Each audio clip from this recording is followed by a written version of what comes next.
শিশু আমাদের সকলের প্রাণের বোন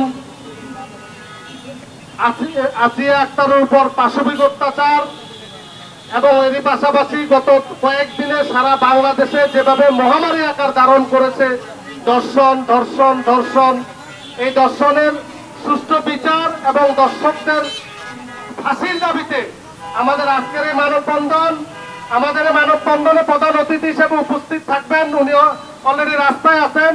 বিএনপির জাতীয় নির্বাহী কমিটির সাংগঠনিক সম্পাদক আমাদের সকলের প্রিয় নেত্রী শামা ওবায়দুর রহমান রিঙ্কু ম্যাডাম। আমাদের এখানে কিছুক্ষণ আগে একটা বিশৃঙ্খলা হওয়ার কারণে আমাদের কিছু লোকজন এদিক বেদিক ছুটাছুটি হয়ে গেছে, তার জন্য আমরা আন্তরিকভাবে দুঃখিত। জিসাস একটা সংগঠন, সাংস্কৃতিক সংগঠন। আমরা এই সাংস্কৃতিক সংগঠনের পক্ষ থেকে জাতির এই ক্লান্তি লগ্নে আজকে আমরা রাস্তায় এসে দাঁড়িয়েছি। আমরা ওই দর্শকদের উপযুক্ত বিচার চাই এবং ওদের দৃষ্টান্তমূলক ফাঁসি চাই এবং এদের বিচার দ্রুত বিচার আইনে সর্বোচ্চ 30 দিনের মধ্যে এই বিচার নিষ্পত্তি করার জন্য উদাত্ত আহ্বান জানাচ্ছি।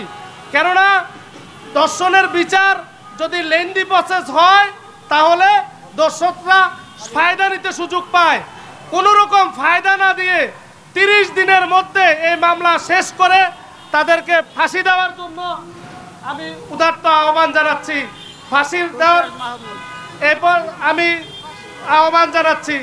আর আপনারা যারা কষ্ট করে আমাদের এখানে এসেছেন, আমি সবাইকে অনুরোধ জানিয়ে আমি একটা কথাই বলবো, আসুন সবাই মিলে আজকের এই ক্লান্তি লগ্নে এগিয়ে আসুন।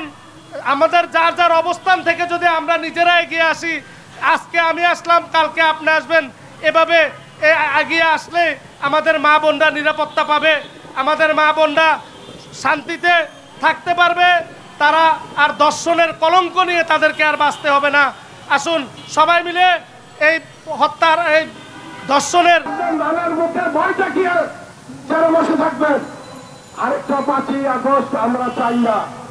আমরা চাই এই দেশে শান্তি শৃঙ্খলা ভাবে যাতে সবাই বসবাস করতে পারে, ইজ্জতের সহিত মা বোনদের ভয় না থাকে। রাস্তায় বের হলেই বলে চোর ডাকাত বেড়ে গেছে, রাস্তায় সন্ধ্যায় ঘরে ফিরতে হবে, ঘরে না ফিরলে যে কোনো সময় যে কোনো মা বোনের ইজ্জত নিয়ে তারা হেঁচড়া হতে পারে। কেন মা বোনদের ভয় থাকবে? কেন আপনার প্রশাসন কি করে? তাই বলবো যে আপনারা প্রশাসনের দিকে খেয়াল করেন। এই পুলিশ বাহিনীর একটা সিন্ডিকেট, এই সিন্ডিকেট দেখতে হবে। সেই দেশের সরকার শেখ হাসিনার করা এই পুলিশ বাহিনী এখন তাদেরকে পাওয়া যায় না। কেন? আমরা আন্দোলন করেছি বিদায় শেখ হাসিনা বাধ্য হয়েছে এই দেশ থেকে পালাতে।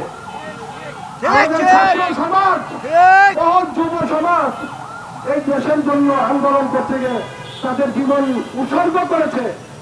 আমরা তাদের রুহের আত্মার মাগফিরাত কামনা করি। যারা আহত হয়েছেন আল্লাহর কাছে প্রার্থনা করি অতি অবিলম্বে তারা সুস্থ হয়ে তাদের মা বাবার মুখে ফিরে যেতে পারে। তো জিসাসের পক্ষ থেকে আমরা আজকে এই প্রেস ক্লাবে শুধু মানববন্ধন না, শুধু এই নারী